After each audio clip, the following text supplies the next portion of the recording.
Assalamualaikum warahmatullahi wabarakatuh. Perkenalkan, saya Enza Cesar Ainul Habian, mahasiswa aktif Fakultas Hukum Universitas Trisakti. Di sini akan mempresentasikan mengenai putusan Mahkamah Agung terkait dengan perbuatan melawan hukum.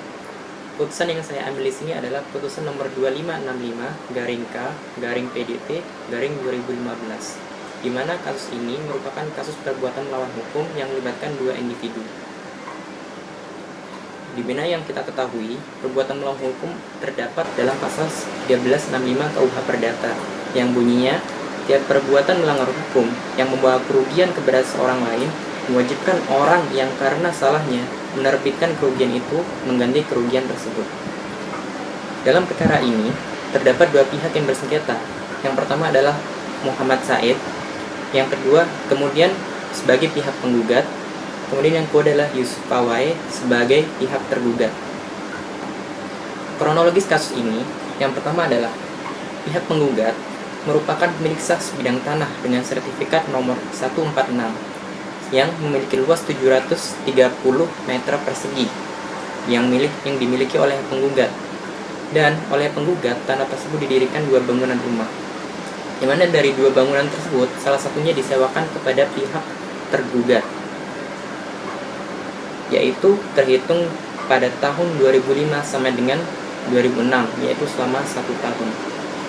Akan tetapi, sampai dengan saat ini, pihak penggugat belum pernah melakukan transaksi jual beli kepada siapapun, bahkan dengan tergugat sekalipun. Akan tetapi, si pihak tergugat ini setelah selesai masa kontraknya, yaitu pada tahun 2016, tidak meninggalkan tanah tersebut dan tidak melanjutkan kontrak tersebut, sehingga bisa dibilang pada tahun 2006 kontrak ini telah selesai.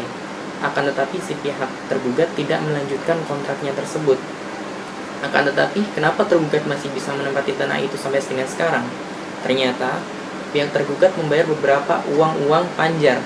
Akan tetapi tidak dijelaskan dalam kasus ini apakah uang ini merupakan uang jual beli atau tidak, karena tidak adanya akta jual beli yang dibuat oleh pihak penggugat dan tergugat. Bahkan hingga saat ini pihak tergugat masih menggunakan tanah tersebut terhitung sejak tahun 2006 hingga tahun 2014 sampai kasus ini masuk ke dalam pengadilan. Pihak tergugat juga tanpa seizin dari pihak penggugat telah mendirikan sebuah gudang di dekat rumah yang awalnya disewa oleh pihak tergugat. Di sini pihak tergugat telah membayarkan beberapa uang kepada pihak penggugat. Akan tapi uang ini bukanlah merupakan uang jual beli, merupakan hanya uang panjar biasa. Terhitung pada tanggal 8 Desember 2006, pihak tergugat membayarkan uang sebesar 30 juta kepada pihak penggugat. Diikuti pada tahun 17 Januari 2007 sebesar 15 juta rupiah. Kemudian tanggal 22 Mei tahun 2007 sebesar 15 juta rupiah. Kemudian tanggal 9 Oktober tahun 2007 sebesar 10 juta rupiah. Kemudian tanggal 5 November 2007 sebesar 20 juta rupiah. Kemudian 22 Desember 2007 sebesar 10 juta rupiah, dan tanggal 28 Januari tahun 2008 sebesar 20 juta rupiah dengan total nominal 120 juta rupiah. Akan tetapi uang ini bukan merupakan uang jual beli. Akan tetapi pihak tergugat mengasumsikannya sebagai uang jual beli. Padahal sudah jelas di sini tidak terjadi perjanjian jual beli. Kemudian dari tahun 2006 hingga tahun 2014, karena pihak tergugat ini tidak membayarkan sewa dan tidak memperpanjang sewanya, maka si pihak tergugat telah menempati tanah tersebut secara tidak sah atau secara ilegal, di mana dengan tidak membayarkan uang sewa atau tidak memperpanjang sewa, si pihak penggugat ini mengalami beberapa kerugian, di mana yang pertama, antara tahun 2006 sampai dengan 2007, pihak penggugat harusnya menerima uang sebesar 10 juta sebagai biaya sewanya. Kemudian tahun 2007 sampai dengan tahun 2008, yaitu harusnya dibayar uang sewa sebesar 13 juta rupiah.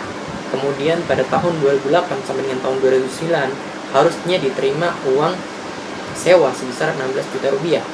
Kemudian tahun 2009 sampai dengan tahun 2010 harusnya diterima uang sewa sebesar 19 juta rupiah. Kemudian juga tahun 2010 sampai dengan 2011 seharusnya pihak penggugat ini menerima uang sewa sebesar 22 juta rupiah. 2011 sampai dengan 2018 sebesar 25 juta rupiah. 2012 sampai dengan 2013 sebesar 28 juta rupiah. Kemudian 2013 sampai dengan 2014 sebesar 31 juta rupiah. Dengan total jumlah kerugian yaitu 164 juta rupiah. Bisa dilihat di sini kerugian dari pihak penggugat sangatlah besar dan tidak sebanding dengan uang panjar yang diberikan oleh pihak tergugat tersebut. Karena uang tersebut juga bukan merupakan uang jual beli, akan tetapi pihak tergugat mengasumsikannya sebagai uang jual beli. Kemudian dalam putusan Mahkamah Agung, pihak Mahkamah Agung mengabulkan permohonan dari pihak Haji Muhammad Said selaku penggugat di sini atau pemohon kasasi.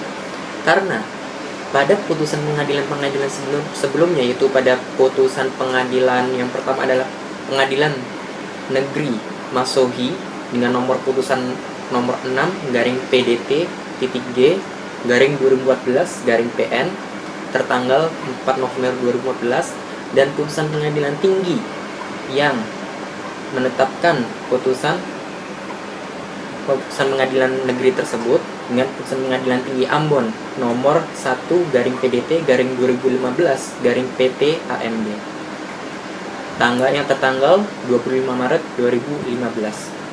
Dalam putusan-putusan Pengadilan Negeri dan Pengadilan Tinggi ini, ternyata yang dimenangkan adalah pihak tergugat. Padahal sudah jelas-jelas pihak tergugat ini telah menempati tanah tersebut secara ilegal atau secara melawan hukum yang bertentangan dengan pasal 1365 KUH Perdata sendiri. Kenapa di sini saya lebih menekankan ini adalah perbuatan melawan hukum? Karena masa kontrak telah berakhir dan masa kontrak tidak diperpanjang, sehingga sudah tidak ada kontrak antara pihak penggugat dan pihak tergugat. Karena tidak adanya kontrak dan telah berakhirnya masa kontrak ini, maka tindakan yang dilakukan tergugat merupakan tindakan perbuatan melawan hukum, yaitu adanya hubungan hukum antara pihak penggugat dan tergugat, di mana hubungan hukum ini dilakukan bukan karena adanya perjanjian, karena perjanjiannya sudah berlalu pada tahun 2006 silam. Akan tapi di sini adalah perbuatan melawan hukum, yaitu tindakan untuk menempati tanah tersebut secara ilegal yang dilakukan oleh pihak tergugat di sini. Bisa dilihat di sini bahwa putusan Pengadilan Negeri, putusan Pengadilan Tinggi tidak sesuai dengan kaidah peraturan perundang-undangan yang berlaku. Maka di sini pihak Mahkamah Agung membatalkan putusan Pengadilan Negeri tersebut dan mengabulkan kasasi dari pihak penggugat yaitu Haji Muhammad Said. Sekian presentasi yang bisa saya sampaikan, kurang lebihnya saya mohon maaf. Assalamualaikum warahmatullahi wabarakatuh. Salam sejahtera untuk kita semua.